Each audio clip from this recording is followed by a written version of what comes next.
Keep yourself in the loop of everything football on the Golden State Media Concepts Football Podcast. The latest news on and off the field, be it college football, Big Ten, SEC, Big 12, Pac-12, ACC to the NFL. We've got you covered. Listen to the Golden State Media Concepts Football Podcast.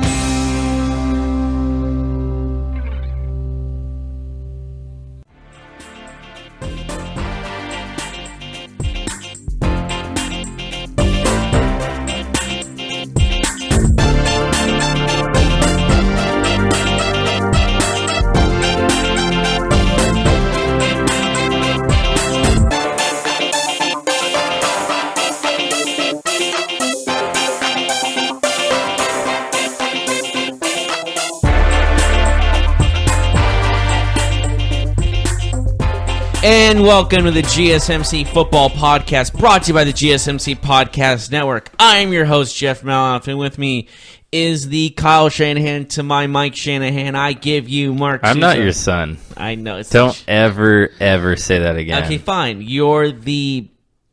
what other six? Fine, you're the Jake Gruden to my John Gruden. Yeah, I'm 5-2. I have a Super Bowl ring. Yeah, but you won with another man's team. Well, they traded me. That's their fault. Yeah, that's fine. The team that You're just overrated. By the way, the other team that made the Super Bowl was my team. You're just overrated. I'm over here winning games with Alex Smith. Yeah, but it's the Redskins still, so who knows what's going to happen. Yeah, the division-leading Washington Redskins. Fine. So you're Larry Fitzgerald to my Santonio Holmes. Oh. Wait, what? Super Bowl 43. Mm-hmm. I know who the players are. Fitzgerald scored that touchdown, and then Holmes scored the game-winning touchdown. So you're Santonio Holmes, I get the Super Bowl, and I get to be Larry Fitzgerald. You sure? For that one game in Super Bowl 43. You don't want to walk this back. I'm giving you a chance to walk back. I'm talking about this one game. I'm giving you a chance to take it back. Fine. All right. I was going to give you nice compliments, but fine. You're the Jamarcus Russell to my Rich Ryan Gannon. Leaf. Oh. Yeah. So. To your Johnny Manziel. No, to Rich Gannon if we're going to do the same team. All right, let's go. Come on. We got Thursday Night Football to discuss. Speaking of crappy we got things. trade deadline. We got the trades of the trade deadline to discuss. Thursday Night Football to discuss. Maryland head coach controversies to get on. And we're going to start right now with Thursday Night Football as the Oakland Raiders battle the San Francisco 49ers, dubbed the last battle of the Bay. Because this probably won't happen as long as Oakland is the Unless Raiders. these teams meet in the Super Bowl. In the next, 2-3 years? 2 years, 1 year. Nobody knows when the Raiders are actually moving. Nobody knows. Everybody thinks they know, but they don't know. Yeah. So, if Raiders, these two make the Super Bowl next year... we don't know where the Raiders are going to play next year. They could play in Oakland. They could play in San Diego. We've heard a lot of different things. So this is true. We'll see. There's a whole messy situation going on with the government in Oakland and the Oakland We Raiders. definitely shall see. Do you know what's crazy, man? They still owe like $100 million on that stadium. Isn't that one of the most absurd things? $100 million? It's up there. I don't know if it's that. Don't quote me, but it's a lot of money. You are officially quoted. It's at least $50 million that they owe on the Coliseum. At least. Minimum. And they're just saying, bye. Well, they're going to pay it, but yeah, they have to, when they get that new check, when they move to Vegas, they'll have unlimited funds at that point. So, yeah. Unlimited? I don't think unlimited. Not unlimited, but you know what I mean. The value of the franchise went up like 3 times because they're moving to Vegas. So, all right. Anyways, let's talk about the Oakland Raiders and the San Francisco 49ers in what is the statistically worst primetime game in the history of the NFL after October. So, any primetime game in November, December, January, this is the worst winning percentage between two teams. The 1-6 Raiders, the 1-7 49ers. But don't worry, folks, because this record could be broken next week as the 49ers host the New York Football Giants on Monday Night Football. So this record could literally only last for like 10 days. Yeah, I guess so. You know what they say, Jeff? Records are made to be broken. So, Thursday Night Football. Who's ready to see Derek Carr and Nick Mullins battle it out? Well, C.J. Beathard is 50-50. He has a soft cast as of yesterday, so I'm going to say he's not playing. He is questionable. He's a tough guy, though. I will give him that. Nobody questions his toughness. It is his throwing hand. But can I tell you some stats about these two teams besides their records? I love stats. All right. In points per game, these two are pretty even. The Raiders are 19.7 points per game to the 49ers 21.6. The Niners are 3-point favorites in this. Huh. Do you go with the +3 or -3? Do you go +3 Raiders or -3 49ers? +3. Yeah, I do too. What is the over/under? Do you know? The over/under probably 48. That's usually how these things go. It's probably like 47. I will check right now, sir. It's probably 46.5. The over/under is 45.5. 45.5. I'm gonna go under. I'll go over. Give me the over on that all day, son. Okay, you got stop. All day. Give me the over. Don't say son again. You know Nick Mullins. Cannon. Let's go. Have you seen him play? I saw that epic preseason win. Yes, with Nick Mullins. I saw it. Preseason against the Dallas Cowboys. Okay, whatever. Anyways, let's go. Let's hear some stats. All right. When it comes to points allowed per game. Great defenses. Oh, my. The 49ers give up 29.5 points per game to the Raiders, 31.1 points per game. That's why you take the over, folks. It's that stat right there. That defense is awful. And you want to hear something on the opposite end I of would love to hear it. When you're thinking about rushing yards per game, the 49ers are averaging 133.6 yards rushing per game. That is second in the league. And the Raiders are allowing 144.7 yards per game in rushing. So the Niners, to win this game, I believe they need to shove it down their throats, the Raiders' throats, by running the ball. Whoa. That sounds violent. Have you never heard that phrase before? Oh, I have. Running the ball down their throats? That's what they need to do to win this game. Yeah, I agree. They got to keep it on the ground. They got to run probably for 180, 190 yards. Keep it low I can scoring. see them getting to 200 combined total rushing yards. Against this Raiders defense, this rushing defense is atrocious. The problem is that the last couple games of the Niners rushing offense hasn't been great because they've had injuries. Breeda's always hurt. Everyone on that team is injured. Let's get that thing out of the way. Right. So Mostert, I don't think is going to play. This is not the 49ers that were predicted to get a wild card spot in the beginning of the season. This team is injured beyond. This is probably the most injured team in football. Yeah, because nobody has injuries to more critical positions. Nobody has their starting quarterback plus their starting running back injured. Nobody.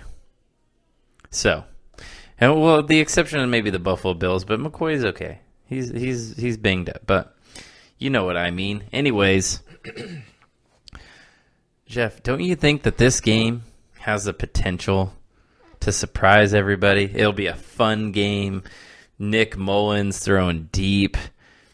I don't know, Derek Carr throwing for 450. Like, don't you see all this kind of happening? With a team with defenses this poorly, anything can happen. A lot of times when you get a game like this, it looks ugly on paper, and maybe the teams aren't very good, but it leads you to think, hey, they're two teams kind of on the level playing field. They're both looking for a win. They're both looking to have fun in front of their fans. There'll be a lot of Raider fans. There'll be a lot of Niner fans. It'll be probably a lot of fights going on in the crowd, to be honest with you. I mean, there's a reason why these two teams aren't allowed to play each other in preseason anymore after years and years of playing each other in the preseason. Because of fights that broken out in the stands? Well, yeah, last time there was multiple fights and there was two gun incidents in the parking lot. So this is true. That was a preseason football game, folks. Preseason. So I'm kind of scared about this, and all due respect to both teams, this should not be a primetime game. No, it shouldn't. But if you don't know, the NFL can only change the primetime game on Sunday. They only can flex in or flex out Sunday night football. So Monday night football and Thursday night football are games that cannot be changed. So I know I've heard some people say, why don't they change this game? They changed other games. Yes. Like when the 49ers got flexed out of their primetime game a couple weeks ago against the Los Angeles Rams, but it was moved to a Sunday afternoon from a Sunday night. So with that being said. You mean Sunday night to Sunday afternoon? Yeah. You said that backwards. It was moved from Sunday night to Sunday afternoon. You said it the other way around. Well, but I didn't say it that way. I said it was moved to Sunday afternoon from Sunday night. I said it the opposite way. That's not how it's Go back and check the tape. 100%. I'm not 20 push-ups. What? I'll bet you. So, anyways, don't know where that came from, but anyways, I said I'll bet you. Don't try and say that you weren't even paying attention to what I was saying. Anyways, when you're looking at their overall yards allowed per game, going back to my stats, the Raiders are averaging allowing over 400 yards per game, 414.9 to be exact. The 49ers are giving up 378 yards, 0.4 yards exact per game. The Niners have, the most turnovers in the NFL, I believe? You mean they give up? Yeah, that's true. They have the worst turnover differential in the league. Yes, because they've only created maybe 5 or 6 on the defensive That's being end. generous. Yeah, so Niners coming off that loss against the Cardinals. The Raiders are coming off a loss against the Colts, where they were blown out at home. I don't know, man. What do you see in this game? Do you think we'll see a high-scoring game? You said the over-under was 45.5? I'm going to go 28-24 Raiders. I got the Raiders win this game. Fact of the matter is, I think John Gruden needs a win. He can't lose against the 49ers with Derek Carr against Nick Mullins. I'm sorry, but if this season wasn't already a kind of a step back for the Raiders, or a disaster, as some would say. It's already a disaster. But can you imagine if they lose to Nick Mullins and the 49ers? Like, that would just, I don't even know what to say. That would prove they are on a... they would have to be the worst team in the NFL at that point. This should just be called the Tank Bowl. I said that in the sport podcast. I'll say it again. This is the Tank Bowl. We have a lot of Niners players that are not playing tonight. I'll say it right now. Loser of this game gets the number 1 overall pick. Probably, but the Niners aren't playing Reuben Foster. They're not playing Jaquiski Tart. Other starters are not playing. Pierre Garçon is not playing. They have about, I would say, 10 to 12 starters that will not be suiting up for tonight's game. I don't think they have a problem losing. I wouldn't either if I had kind of the season that they had. I mean, they're looking at a top 5 pick. You just got to hope everyone's healthy for next season. But yeah, I can't imagine. I think there's more pressure on the Raiders. You got to pray to the lords above that's going to happen. They're all going to be healthy. I think there's more pressure on the Raiders here because it's Gruden, and it's the last battle of the Bay for Oakland, as the 49ers will stay, obviously, in the Bay Area. But Gruden to come back, to lose to the Niners, to have all this turmoil, to lose to a third-string quarterback, I don't know. Like, this means more for the Raiders, in my opinion, so I think they'll win 30-23. 30-23. I'm going to say 28-24. We both have the over. Yeah, because by a touchdown at least. It's the defense that we're banking on not doing well. What do you expect? Do you really expect Beathard to sit? I think he's going to sit. I think he's going to sit also. And I think this is going to be a big running game for the Niners. They'll try and pound the rock for sure. I mean, what else are you going to do with the third-string quarterback in his first career NFL start? I mean, the only NFL start he's had is preseason, but still, doesn't count.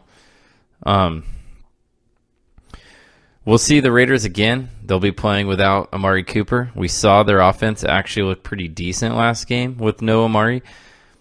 They were able to score points. The problem is they let the Colts score 42 points, which is a lot of points to give up to the Indianapolis Colts. Marlon Mack had a huge game against the Raiders, so maybe the 49ers can take advantage of that. Maybe Matt Breida has a big game, but again, he's a guy who gets hurt all the time.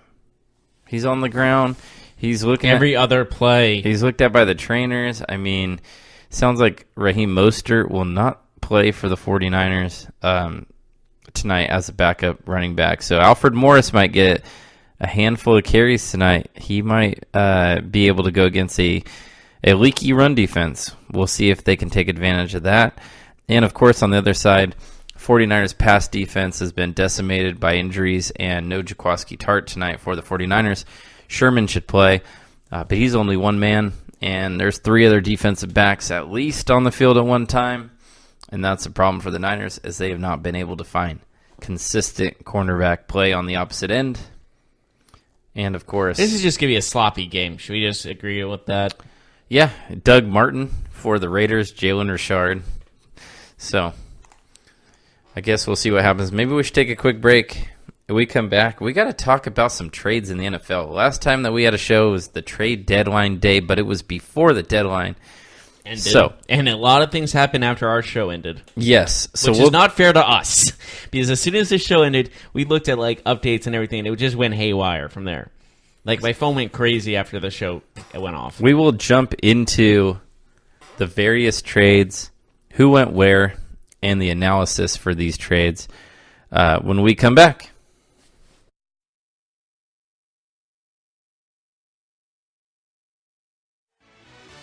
Are you looking for help for your fantasy football team? Check out the GSMC Fantasy Football Podcast. Get today's best advice on who to start, who to sit, even who you should draft. From sleeper picks to red-hot lineups, they got it all covered for you. That's GSMCpodcast.com/fantasy-football-podcast. We'll cover traditional leagues, dynasty, PPR, even IDP leagues. When you need fantasy help, there's just one show to hit up. Don't forget to like them on Facebook and follow them on Twitter. Visit GSMCpodcast.com for more info.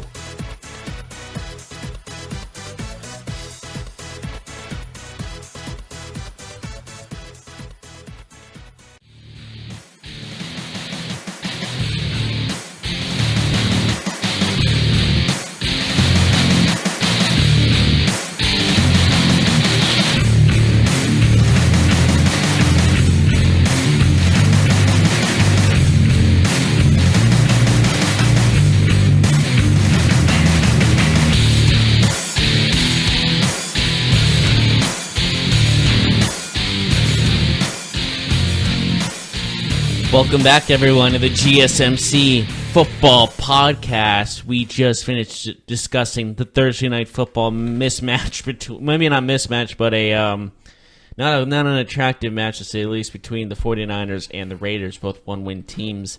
Now we're moving on to the trade deadline. Last time we were on this podcast, we were talking about trade deadlines and our guesses for who's going where. You said Demaryius Thomas goes to the...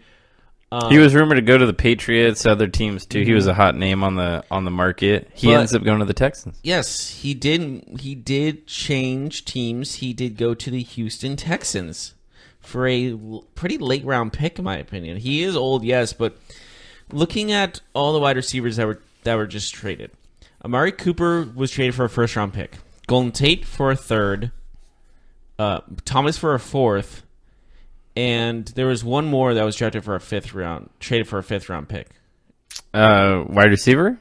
Maybe it was Montgomery. Ty Montgomery, who is basically a wide receiver. He plays a lot of receiving back type stuff. Was traded to the Baltimore Ravens for a fifth round pick. And everyone's looking at the Cowboys like you really overpriced Amari Cooper on this one. Yeah. Compared to a lot of other talented wide receivers that were traded. People just like to crap on the Cowboys, though, to be honest. But they did trade for a first-round pick compared to like other great wide receivers who are pretty good that were traded for a late-round pick. Yeah, but Amari Cooper is better than all these players. Would you say that's a fact? Yeah, absolutely. Right now, I would say Golden Tate's... I mean, Golden Tate's a good slot receiver, but if you're giving me the option of which wide receiver I'd rather have Amari Cooper, hands down. He's a first-round talented player. Mm-hmm.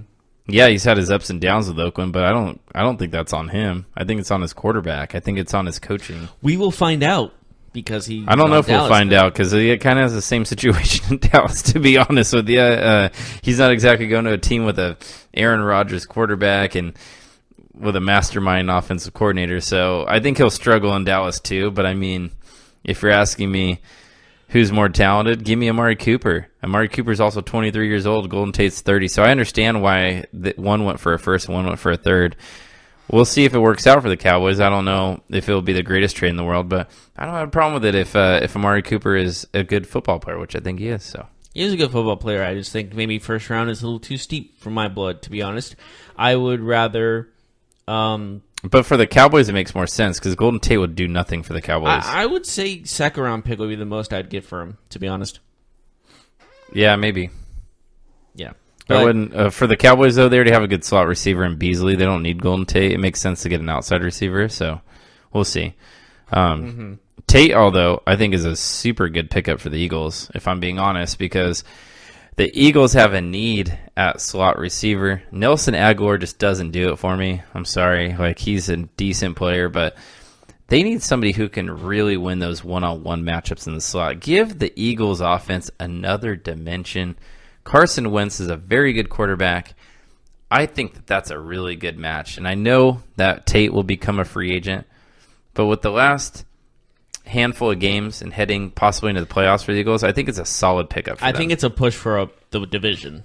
Yeah, absolutely. That's how this is going. And that is, Redskins still lead the division, yes, but this is definitely a power play move to try to pass them. This is looking at this season, not the future. And if you look at how the Eagles are set up right now, Jai is injured out for the year. Their running game has been inconsistent. They don't really have one running back that is the guy there. They were rumored to trade for LaShawn McCoy and bring him back. And even Le'Veon Bell at some point was talked about, at least rumored. I don't think that was going to happen. But the fact is that they don't go running back. They go receiver. And what's nice about their offense now is that you have Jeffrey on one side, you have Ertz, and you have Golden Tate to work kind of between the numbers. Wentz has his work cut out for him, doesn't he? I think he's in a good spot right now. I think quarterback would be in a good spot with these two, with these three. You can do much worse with Ertz, Jeffrey, and Tate. You can do much worse than that. I think that's one of the better trios in the NFL. Would you agree with that? Yes, absolutely, I would. How's Tate's playing right now? Tate and Jeffrey are both, probably top 20 receivers? Yeah, top 20? I would put him top 20. And then Ertz is top 5. Top 3. Probably top 2 at this point. Him and Kelsey have been just automatic, But, regardless, you got a top tight end. He's an elite tight end. You got a top 10% tight end, 2 receivers in the top 20, in my opinion. Top 25 if I'm being conservative, top 30 if I'm being ultra conservative, but top 50, top 100. Those are 2 good receivers right there, and they're different, which is nice. Jeffrey is taller. He's more of a red zone threat. He's an outside receiver. He can go deep on players.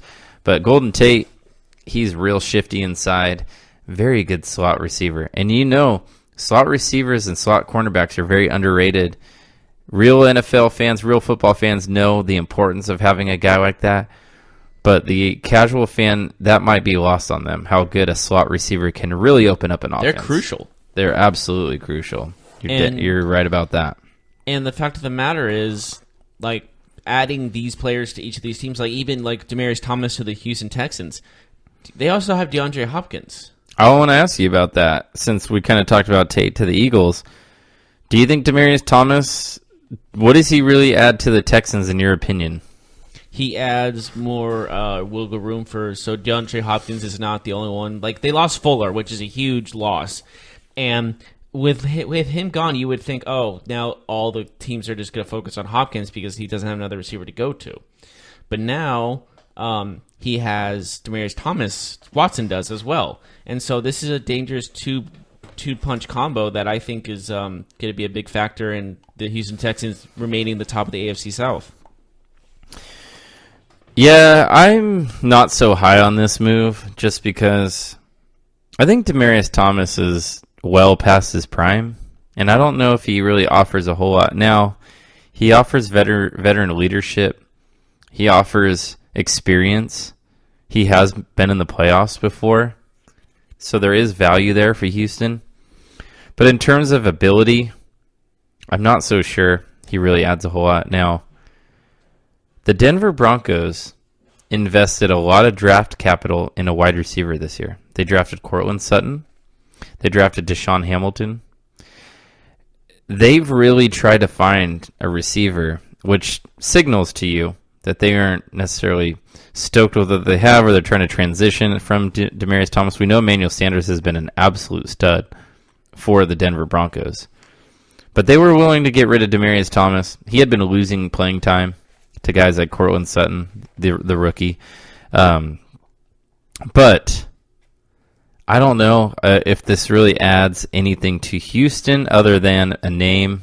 I guess it will make defenses think about the other side of the field and not just focus on DeAndre Hopkins. We know that Will Fuller is out for the year, which is a big loss for the Texans just because he's an athletic freak, super fast.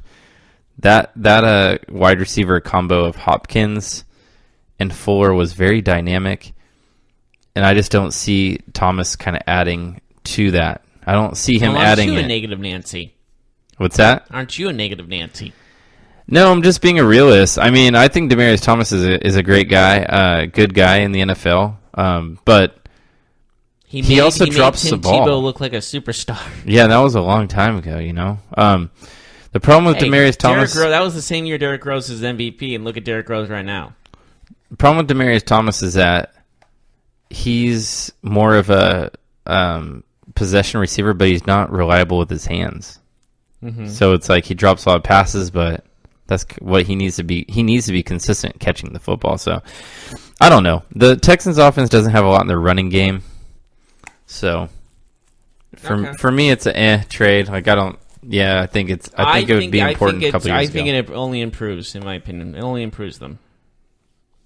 Yeah, it'll probably help them a little bit. Yep. What other trades happen? We talked about Ty Montgomery with the Ravens. We talked about Tate with the Eagles. We talked about Thomas with the Texans. Was there any other big trades? I don't think that. I think that was the there was a huge trade. I think the biggest trade of the day we haven't talked about. Which one are you talking about? Clinton Dix to the Redskins. I'm not going to lie. I wouldn't put that as the biggest trade. I think Clinton Dix did go to Washington. I think he is the best player that was traded, though, this week. He right now, Pro Football Focus has him in the top 5 for safety rating. Him and DJ Swearinger now both are in the top 5, so they make up quite the duo, quite the combo for the Redskins. I was very impressed with that trade. I think they made out probably with the best trade of the day. It's debatable, though. Golden Tate to the Eagles, I think, was really good. I thought that was the better trade. That one's a splashier move, but Clinton Dix is a really good safety. I'm not taking anything from Clinton Dix. I'm just saying that the fact of the matter is that puts a huge... both the Redskins and the Eagles got a good deal out of their respective trades and put them still in this battle for the NFC East. Yeah, absolutely. We saw the NFC East make a lot of moves. The Cowboys traded for Cooper. The Eagles traded for Tate. The Giants traded players away as they continue Eli their Apple quest. To the Saints, more notably, and Snacks Harrison, probably the bigger of the deal of the two. Definitely the bigger player of the two. But yeah, the Giants looking to kind of get rid of some players. We all know they're in a rebuilding phase. Mm-hmm. One and all the NFC East though made moves, which is interesting to me. But I don't know. I really like. I think we're going to be surprised how good the Redskins trade for Clinton Dix was. We'll see how it affects them. Well, I guess we'll see. Whoever wins this division, the NFC East, that is, will say that the trade happened at the deadline, whether it's Tate or Clinton Dix, we'll say that was put him over the top. Yeah, we'll see what happens. But I like where the Eagles are, though, right now. Like, whoever wins this division, whether it's one of them two, this trade would help them. That would have been one of the key reasons that put them over in the East at the end of the season. Yeah, absolutely. I think the Golden Tate trade is going to be the one that we look at, and it's going to be easier to say, oh, that trade really helped them because he's an offensive player. Like safeties, like you really have to, a lot of times if they're not getting interceptions or making big plays, you really have to watch the game to see their impact. Well, sometimes like a defensive player, especially the secondary, when they're not getting targeted, that's a good thing. That's a great thing. Yeah, it's a good thing. Because they're covering them so well. But then they don't get interceptions, and then you got casual fans that say, oh, well, so-and-so must not be very good. Well, then don't listen to those casual fans. Listen to us. Mm-hmm. We watch football for a living. Yeah, listen to us. Don't listen to your friends. They don't know anything. Actually, if you're tuned in tomorrow for our fantasy football podcast, you might win some money because you listen to us. You might win $6 on DraftKings. Like I did. Yeah, so. All right. So moving on to any other trades you want to talk about that are big factors? Fowler to the Rams is an interesting trade because he's been a little bit of a disappointment for Jacksonville, but he still adds a depth, I believe, to the defensive. He's a lottery ticket. I mean, he's a first-round pick that hasn't panned out, but he did have trouble with the law, though. Yeah. That's why I'm like kind of like this trade is questionable due to his trouble with the law. But the fact of the matter is, this puts depth to their already stellar defense. Yeah, I'm not sure how much it adds, to be honest with you. I don't think it will add anything. It's a guy to have as a good backup, as a guy coming off the bench. It makes sense for the Rams. It makes sense. Yeah. They're looking to add something. You have Ndamukong Suh and Aaron Donald Right. already doing their work. Adding another guy doesn't hurt, not one bit. They're thinking Super Bowl, so a little move like this. They gave up, what, a 5th-round pick? Yeah, it could turn into a third, I believe. But yes. It basically pennies on the dollar. Ty Montgomery to the Ravens is a weird move for me because I feel like he just goes from one kind of weird running back situation to another weird running back situation. In his workout today, I believe, or it was yesterday, he still was wearing number 88, which he wanted to not wear number 88 because he's a running back, and the Packers said no to that a while ago, so he's still number 88 as a running back, which is weird to me. Yeah, so do you think that he'll play a lot for the Ravens? He got kind of buried in Green Bay on the depth chart behind Aaron Jones and Jamal Williams. He was also kind of complaining about the team, and people were complaining about him. I think that's one of the main reasons he got traded was because of the kind of the dysfunction the Packers locker room. The problem with the Ravens is that they use so many players on offense. They got Alex Collins, Buck Allen. They have like 4 tight ends that they use. They use 3 receivers: John Brown, Michael Crabtree, we'll see how and he does. Snead. Yeah, it seems like he's going from one. He might be he might be number 2 on the depth chart, or he might be even number 1 because their running game is not that great. Yeah, we'll see. I'm very skeptical that his role will change a lot with the team change, but you never know. Maybe they traded for him, so maybe they have plans. Yeah, there is a reason. There has to be. Mm-hmm. You don't trade for no reason.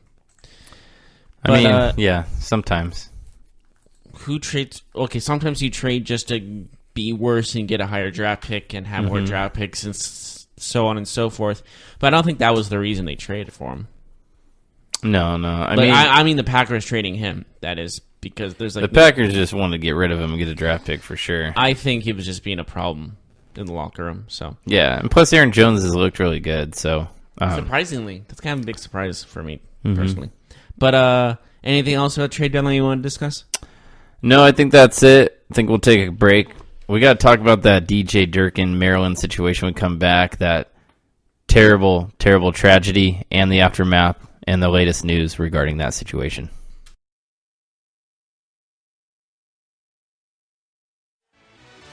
Check out the show that's built on the MMA. From the UFC to extreme cage fighting, they got the fights covered. Check out the GSMC MMA podcast. Get the latest news on past or upcoming fights. Join us as we talk to and about some of the biggest names in the MMA, past, present, and future. When it's the fight game, there's just one show to check out. GSMCpodcast.com/MMA-podcast. Don't forget to like them on Facebook and follow them on Twitter. Visit GSMCpodcast.com for more info.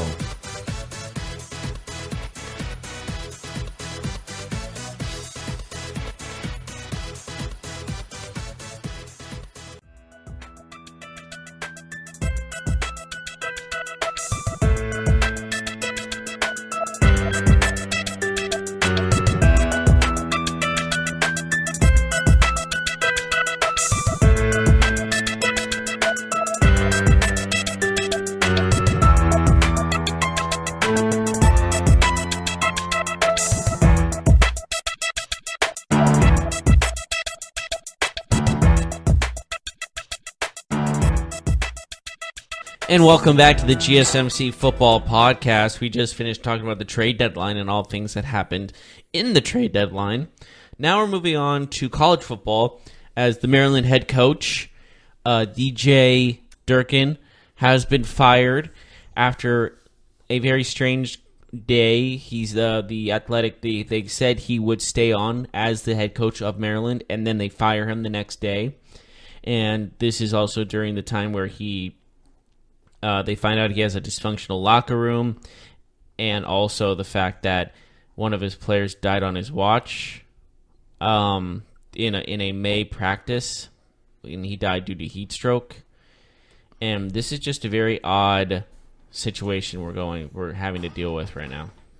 Yeah, absolutely. So, I mean, just like you said, Maryland football player Jordan McNair passes away from a conditioning practice in May, heat stroke.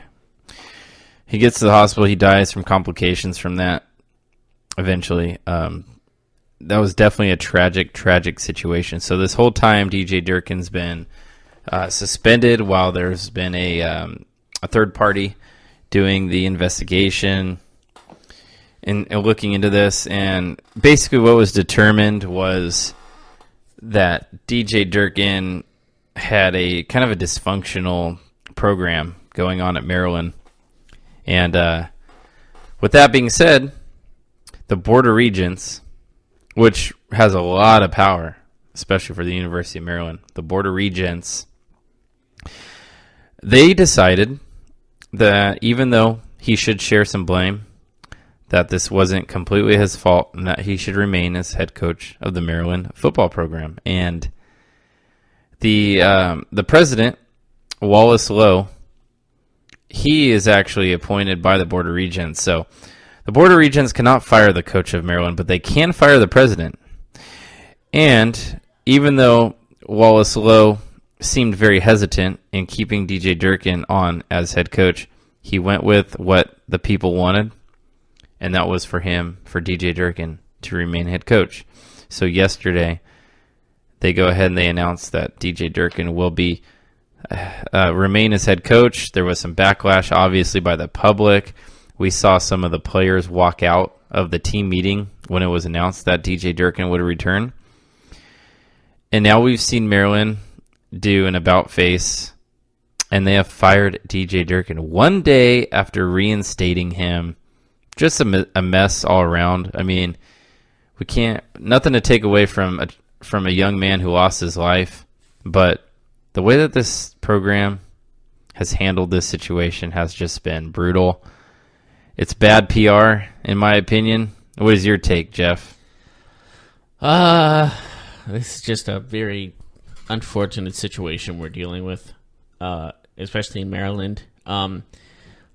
Having a kid at 19 die because he was over practice and heat stroke and he wasn't given the proper care that he needed to survive is extremely unfortunate, no question about it, and it's tragic. And it feels like there's a lot of lies and deceit that happen in between like the board and the head coach, and this just seemed like there was no reasonable solution to this. It just felt like it was a lose-lose situation regardless of what they did. Yeah, absolutely. It's so weird to me. I mean, President Lowe, he goes on and says that, the Board of Regents have chosen to keep him on, but then it sounds like he fired Durkin and he acted alone in doing so today, which it's weird to me because why didn't he just do that in the first place? I don't understand what took him 24 hours to think about it. I mean, we knew, and I think everybody knew that there would be backlash by the community, by the program. I mean, players in the program, parents. Yet he goes along with it, and I get it. He doesn't want to get fired from his job. But what about doing the right thing? What about just doing the right thing, and if you get fired for doing the right thing, just saying, hey, you know what? I can live with this. He was already retiring here in about 7 months. That's President Lowe that I'm speaking about. Mm-hmm. I am happy that he did fire Durkin, but I am, again, just like wondering why it took that whole thing to go down. It makes you look bad. It makes the program look bad. Because basically, it makes the program look bad because they condoned what happened by keeping him on, right? I mean, they voted to keep him on. Yeah, it was just a very weird situation from the beginning. Like, when a person dies over a sport, that's basically what happened. And you don't put the guy who's running the team and running the practices responsible, that just even by a little bit. Mm-hmm. They said it was reasonably not his fault, but yeah, it was his fault. Just somebody has to be accountable. And I mean, you're the head coach, right? Like, it's your program. I mean, whether it was directly you or indirectly, it's your program. It's your medical staff. It's your training staff. And it sounds like there was a toxic culture already with this program. I mean, that's what they found that out in the report. So the Board of Regents knew that there was dysfunction, that there was a culture that needed to be changed, and they still allowed this man to come back and be the head coach. And I really don't understand. I mean, all right, so I'm trying to take the perspective of he's a good coach and we have a good program or something like that. But what mom and dad is sending their child to Maryland to play for this coach after knowing that a young man died on his watch? Like, what did they think was going to happen? That Maryland was going to have success in recruiting after this if they kept the coach? Yeah, I don't know what. I think if I'm just trying to see it from the Board of Regents' perspective. Like, I'm thinking of the parents who are letting their kids, they don't really know the situation, or they at least should know what's up. But the fact of the matter is, this really puts a damper on the Maryland football program. They've been struggling for a long period of time already, and so this doesn't help their cause of recruiting. And I think this pushes them back into almost obscurity. And we're talking about a guy who is 10-15 in his two seasons. He wasn't a barn burner by any means. We're not even talking about a successful head coach in college football. Like, I don't know what to make of it. Like, I don't know why they would even consider keeping him from being fired. I mean, he wasn't running a successful program. A player died under his watch. And the thing that gets me to, Jeff, is that if this was a Jim Harbaugh or an Urban Meyer-led team, there's no way in hell that those guys get fired over something like this. It's just sad, right? Like, isn't that sad that we kind of value success over human life at some points? That's a very disturbing thing to say, to be honest, but I know what you're talking about. You know what I mean, though? Like, yeah, Urban Meyer doesn't get fired for this. Jim Harbaugh doesn't get fired for this. Yeah. Multiple coaches. It's not just, Nick Saban. Nick Saban's not getting fired for this. I'm sorry. It might be an inconvenient truth. It's a very sad truth, but the fact of the matter is, sometimes greed gets the better of people in certain situations, and apparently in football, there's tons of money that can be made in football for colleges, and that overtakes a lot for people, and it's a very tragic thing to say, but it's true for some. Yeah, so it's a sad situation. I just think it was a PR disaster for Maryland, but at least they move on. At least they can move forward and look for their next head coach. And you know what's funny is that they're 5-3. They're not even having that bad of a season, but yeah, that's my thoughts on this. Is that Maryland just handled this as poor as you possibly could, being a university in the public eye. I don't know what they thought was going to happen when they decided to reinstate DJ Dirk into the team. It was unpopular by everybody, by the team, by the community, by the college. I mean, we had students on campus protesting this decision. So anything else you'd like to add to this before we go to a break? No, I think we've said our piece with it. All right, let's go to a break. When we come back, talk about some news, some Terrell Owens talk. He had some comments we should talk about the New York Giants. Sure. We'll also look into college football as we look ahead to a big week. The new rankings are out.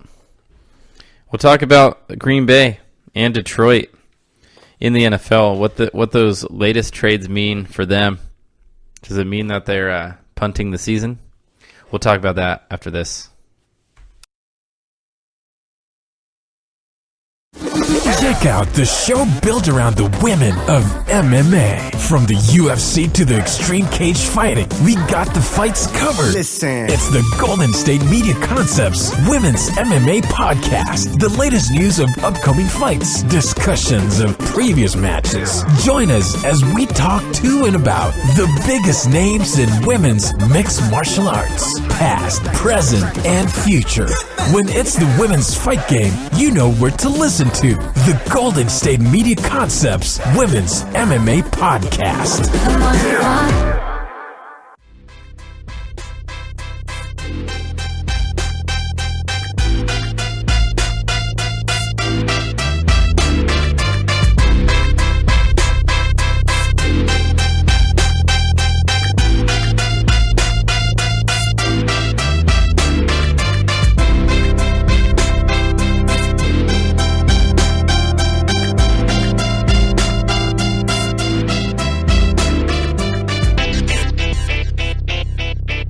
And welcome back to the GSMC Football Podcast, our final segment of the day.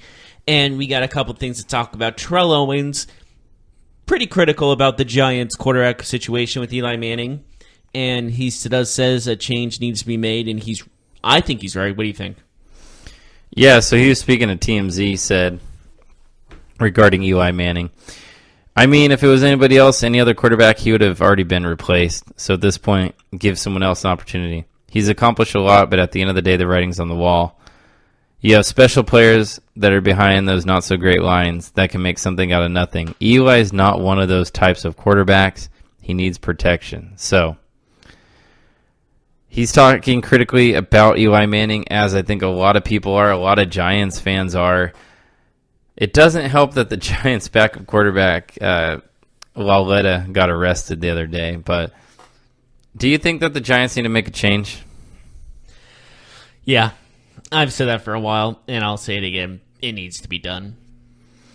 He has 8 touchdown passes in 8 games. He's been sacked 31 times. His career high for sacks is 39. So he's only basically 1.5 games away from being sacked more times this year than any other season. The Giants' offensive line, how did they get worse? That's what I want to know. They cared less. Yeah. I mean, what else could they have done? It's crazy. Somehow, some way, this offensive line has not gotten better, even though they've invested draft picks. They signed Nate Solder to a giant contract. But still, it's still not good. So, Saquon Barkley, Odell Beckham, Evan Ingram, still not Sterling good Shepard. is an understatement. They have a nice cast of weapons. They just can't successfully use those weapons because they cannot keep defenders off of their quarterback, and their quarterback cannot get rid of the ball quick enough. I don't know if Lauletta's a guy. Where's Lauletta from? Richmond University, the Spiders. Okay, why is that a thing we're doing now? It's just funny. So he almost ran over a police officer. That's not funny, but That's not funny at all. That's stupid. How dumb do you have to be to get arrested when everybody knows that you're probably going to get a start here in the next couple of weeks? Like, Why? Just don't do anything dumb. Like, how hard is it for athletes sometimes to just not be dumb? Just don't be dumb. You know how easy it is to not run over a cop? You know how easy it is to not evade police because of a traffic violation, and I don't know. What, just a ticket you're getting on? Like, a traffic violation's what? I know it's a couple $100, but still. You're not working for minimum wage. You're in the NFL. You're getting, like, at least 6 figures. Yeah, so You probably are getting, like, $1 million. Yeah, he needs to... You're fine, and you freak out over a traffic violation. Yeah, so he's next in line, but now... It's not like you're like O.J. Simpson and you murdered somebody.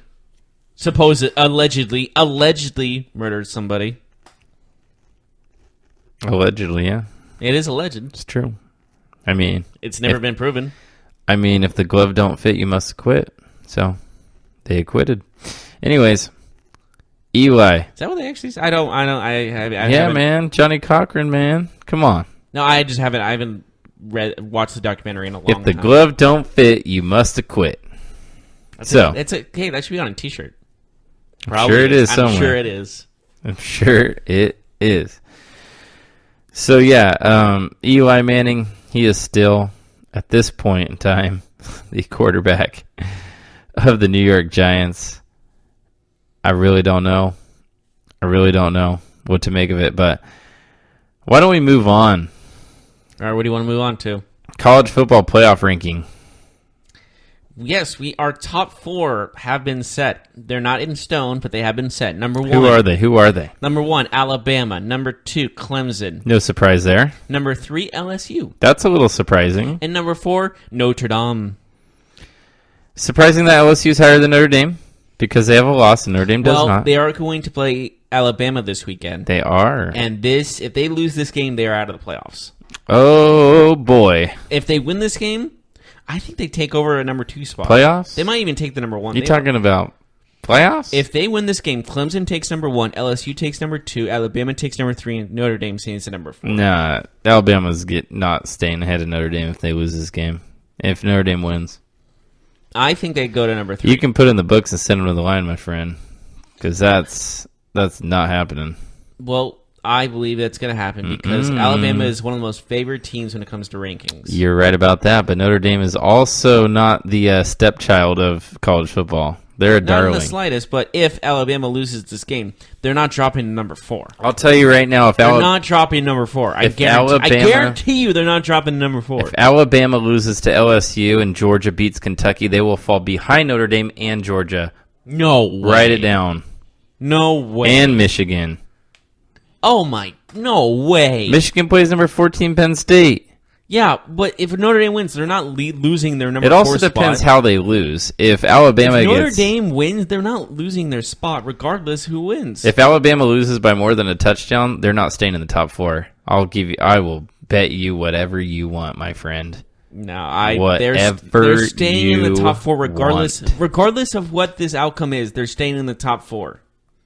You really are relying too much. Regardless, did you say? Yes. Regardless. Dude, you are relying way too much on the college football rankings and imagining they're good at their job. Well, I'm not saying they're bad at the job. I'm saying they love Alabama so much they're in the playoffs. There's no way they're out of the playoffs. If they lose this game, they won't be in the top 4. I completely disagree with you. Maybe if they lost by 1 point. I absolutely disagree with you 100%. Yeah, well, I mean, you can disagree, but I'll be right. But Alabama's going to be right. Alabama's going to win anyway, so it doesn't even matter. When your mom says you're going to be right, doesn't mean you're going to be right. You talk about moms way too much. Like, way When's too often. When's the last time I talked about You a have mom? to have better jokes, my friend. Like, you have to. When's the last time I talked about a mom? You have to have better jokes. You just cannot rely on these crappy jokes. What the heck are you talking about? I haven't mentioned a mom in like 2 weeks. Like 2 minutes. What are you talking Penn State, about? Michigan, 14-ranked Penn State against number 5 Michigan. That's a good game. That's going to be a very good game. Penn State is their 2 losses are against relatively good teams. Michigan 7-1, 10-point favorite. That's high. If they're playing Ohio State soon, right, in the next coming weeks. Mm-hmm. If they win against Penn State here and beat Ohio State, they might take a spot in the playoffs, and who wins and loses in the Alabama game against LSU. Yeah, like if LSU loses and they win against Penn State, I can see Michigan taking in the top 4. If LSU loses, they're going to be out of the top 7 for sure. They'll fall. I'll say, yeah, they'll fall. Yeah, 2 I mean, losses. obviously it depends on the other games too. But if number 6 beats number 9 and number 5 beats number 14, yeah, they're definitely moving in probably 7 or lower. I still say Michigan will be in the top 4 before Georgia does, if they both win. Yeah, I agree. But we can both agree that the top 4 is definitely going to be changing after next week. Well, yeah, somebody's got to lose between. Something's got to give. Something's got to give for sure. So, I want to move back to NFL. Do you think that the Packers are giving up on the season? They trade their best safety and a depth running back. Ty Montgomery's not a great player. He's not moving the needle or anything like that. But do you think that these moves are made, though, they're getting draft picks back. So are they punting the season? they're punting the season. Yeah, I never heard that saying before, but it wouldn't surprise me. Right now they're 3-3-1. They're 3-3-1 right now. They are. I wouldn't say they're giving up the season yet. They're third in their division. I think they are looking mainly at a they're looking at a rebuilding period, or they're trying to rebuild quicker than like in a few years. They're trying to bounce back next year. I think Mike McCarthy is the next head coach that will be fired. That would not surprise me. We'll see. They need a win. They need a win here and there. These next few games, I will go and say that the Patriots game this Sunday Night Football, is a must-win game for the Packers. If they lose, their season is over. That's what I think. Yeah, that's probably about right. They don't have the hardest schedule left, but the fact is that the division's tough. You don't want to go under 500 in Week 9. You just don't. So what about Matt Patricia? He says that trading Golden Tate was tough, but it was necessary. And he said that it's the best logical decision to make. And he says that they did it with confidence in the other players on the roster. Do you think he's full of crap? Well, technically he is, because everyone is. Because that's part of the human body. I mean, do you think the Lions are punting the season too? I think they know they're not going to make the postseason. So why try, type of thing. I think they'll get a top 10 pick. I think that's what they're hoping for. Yeah, we'll see. They're fourth in their division. Their division is so tough. I can see that. I could see them definitely falling in the top 10 in the draft. Probably they could even go higher. We'll see.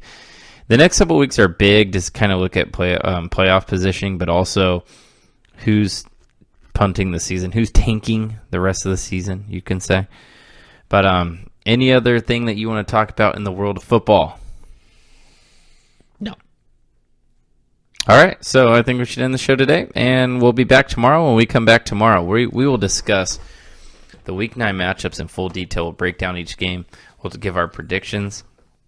We'll also talk about tonight's Thursday Night Football game. Don't forget that barn burner of a game will be happening tonight. If you forget it, we don't blame you. The Oakland Raiders travel about 25 miles to face the 49ers. So let's be generous. Yeah, it might be actually further than that because they're on the other side of the bay. But you have to cross the bridge. Nothing. It's virtually nothing. Yeah, for what they have to travel to face other teams, that's nothing. So we will talk about that, and we'll see you tomorrow. You've been listening to the Golden State Media Concepts Football Podcast, part of the Golden State Media Concepts Podcast Network. You can find this show and others like it at www.gsmcpodcast.com. Download our podcast on iTunes, Stitcher, SoundCloud, and Google Play. Just type in GSMC to find all the shows from the Golden State Media Concepts Podcast Network, from movies to music, from sports to entertainment, and even weird news. You can also follow us on Twitter and on Facebook. Thank you, and we hope you have enjoyed today's program.